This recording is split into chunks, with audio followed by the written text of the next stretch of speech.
Página 1. ¿Cómo morimos? Sherwin Benuland, 1993. Reflexiones sobre el último capítulo de la vida. Capítulo 1. El corazón estrangulado. Cada vida es diferente a las anteriores, y también lo es cada muerte. La singularidad de cada uno de nosotros se extiende incluso a la forma en que morimos. Aunque la mayoría sabe que diversas enfermedades nos llevan a nuestras horas finales por diversos caminos, muy pocos comprenden la plenitud de esa infinita multitud de maneras por las que las fuerzas finales del espíritu humano pueden separarse del cuerpo. Cada una de las diversas apariencias de la muerte es tan distintiva como ese rostro singular que cada uno muestra al mundo durante los días de la vida. Cada hombre entregará su alma de una manera que los cielos nunca antes han conocido, cada mujer seguirá su último camino a su manera. La primera vez en mi carrera profesional que vi los ojos implacables de la muerte, estaban fijos en un hombre de 52 años, que yacía en aparente comodidad entre las sábanas frescas de una cama recién tendida, en una habitación privada de un gran hospital universitario docente. Acababa de empezar mi tercer año de medicina, y fue mi inquietante destino encontrarme con la muerte y mi primer paciente al mismo tiempo. James McCarthy era un ejecutivo de la construcción corpulento cuyo éxito empresarial lo había seducido a patrones de vida que ahora sabemos que son suicidas. Comentarios: el difunto podía pagarse los lujos y los cuidados, pero eligió el desorden, la vida licenciosa. Como dicen muchos, si de todos modos me voy a morir, que sea gozando. El autor escribe. Pero los acontecimientos de su enfermedad ocurrieron hace casi 40 años, cuando entendíamos mucho menos sobre los peligros de la buena vida, cuando fumar, la carne roja y las grandes porciones de tocino, mantequilla y panceta se consideraban las recompensas sin riesgo del éxito. Se había dejado llevar por la flacidez y, además, por el sedentarismo. Si bien antes dirigía a los equipos de su próspera empresa constructora en la obra, ahora se conformaba con dirigir imperiosamente desde detrás de un escritorio. ¿Para qué salir al campo? Que lo hagan los administradores y gerentes. McCarthy pronunció sus discursos la mayor parte del día desde una cómoda silla giratoria que le ofrecía una vista despejada del New Haven Green y del Quinnipiac Club, su parrilla favorita para la glotonería ejecutiva del mediodía. Los sucesos de la hospitalización de McCarthy son fáciles de recordar, porque el sorprendente staccato con el que estallaron los grabó instantánea e indefinidamente en mi mente. Nunca he olvidado lo que vi e hice esa noche. McCarthy llegó a urgencias del hospital alrededor de las 8 p.m. en una tarde calurosa y húmeda de principios de septiembre, quejándose de una opresión detrás del esternón que parecía irradiarse hacia la garganta y bajar por el brazo izquierdo. La presión había comenzado una hora antes, después de su habitual cena copiosa, unas Camels y una inquietante llamada telefónica de la menor de sus 3 hijos, una joven consentida que acababa de empezar su primer año en una prestigiosa universidad femenina. El interno que atendió a McCarthy en urgencias observó que lucía pálido y sudoroso, y que tenía el pulso irregular. En los 10 minutos que tardó en trasladar el electrocardiógrafo por el pasillo y conectarlo al paciente, había empezado a verse mejor y su ritmo cardíaco inestable se había normalizado. No obstante, el electrocardiograma reveló que se había producido un infarto, es decir, que una pequeña zona de la pared del corazón había resultado dañada. Su estado parecía estable, y se hicieron los preparativos para trasladarlo a una cama en el piso de arriba. No existían unidades de cuidados intensivos coronarios en la década de 1950. Su médico particular acudió a ver a McCarthy y se aseguró de que su paciente ya estaba cómodo y parecía estar fuera de peligro. McCarthy llegó a la planta de medicina a las 23 horas y yo lo acompañé. Como no estaba de guardia esa noche, había ido a la fiesta de bienvenida que mi fraternidad estudiantil organizaba para animar a los nuevos estudiantes a unirse. una cerveza y mucha cordialidad me habían dado mucha confianza, y decidí visitar la división de cuidados a la que me habían asignado esa misma mañana, la primera de mis rotaciones clínicas en el servicio de medicina interna.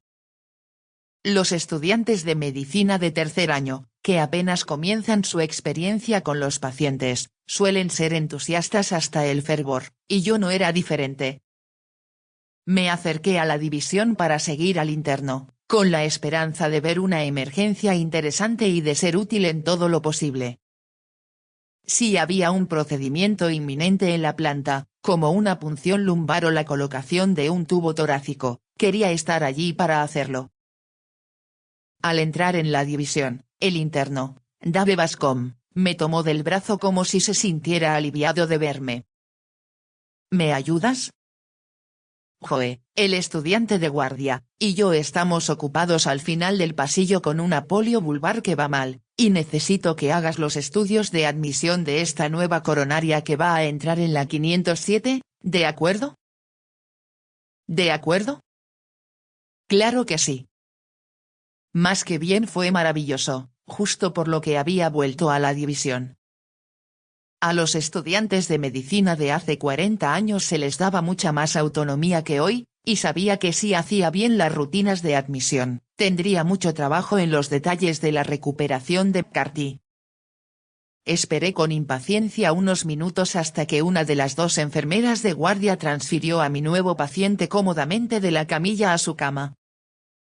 Cuando bajó corriendo al fondo del pasillo para ayudar con la emergencia de polio, me colé en la habitación de McCarthy y cerré la puerta. No quería correr el riesgo de que Dave volviera y se hiciera cargo. McCarthy me recibió con una sonrisa tenue y forzada, pero mi presencia no le tranquilizó. A lo largo de los años, me he preguntado a menudo qué habría pasado por la mente de aquel jefe tan presionado, compuesto por hombres corpulentos y duros, al ver mi rostro infantil, tenía entonces 22 años, y oírme decir que había venido a tomarle la historia clínica y examinarlo. Fuera lo que fuese, no tuvo mucho tiempo para meditarlo.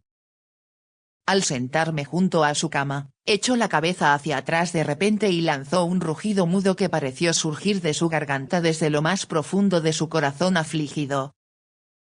Se golpeó el pecho con los puños cerrados con una fuerza asombrosa, en un solo golpe sincronizado, justo cuando su cara y cuello, en un instante, se hincharon y se pusieron morados. Sus ojos parecían haberse salido de sus órbitas de un solo golpe. Respiró profundamente, con un gorgoteo, y murió. Grité su nombre y luego llamé a Dave, pero sabía que nadie podía oírme en la agitada sala de polio que se extendía por todo el pasillo. Podría haber corrido por el pasillo e intentado pedir ayuda, pero eso habría significado perder unos segundos preciosos. Busqué con los dedos la arteria carótida en el cuello de McCarthy, pero no tenía pulso y estaba quieta. Por razones que aún no puedo explicar, estaba extrañamente tranquilo. Decidí actuar por mi cuenta. La posibilidad de meterme en problemas por lo que estaba a punto de intentar parecía mucho menos arriesgada que dejar morir a un hombre sin al menos intentar salvarlo. No había otra opción. En aquellos tiempos, cada habitación con un paciente coronario contaba con un gran paquete envuelto en muselina que contenía un kit de toracotomía, un conjunto de instrumentos con los que se podía abrir el tórax en caso de paro cardíaco. La reanimación cardiopulmonar con tórax cerrado, o RCP, aún no se había inventado, y la técnica estándar en esta situación era intentar masajear el corazón directamente, sosteniéndolo en la mano y aplicando una larga serie de apretones rítmicos. Abrí el envoltorio estéril del kit y agarré el bisturí, colocado en un sobre aparte, para facilitar el acceso. Lo que hice a continuación me pareció completamente automático, aunque nunca lo había hecho ni visto antes. Con un movimiento sorprendentemente suave de la mano, hice una larga incisión que comenzaba justo debajo del pezón izquierdo, desde el esternón de McCarthy, rodeándolo hasta atrás, sin moverlo de su posición semierguida.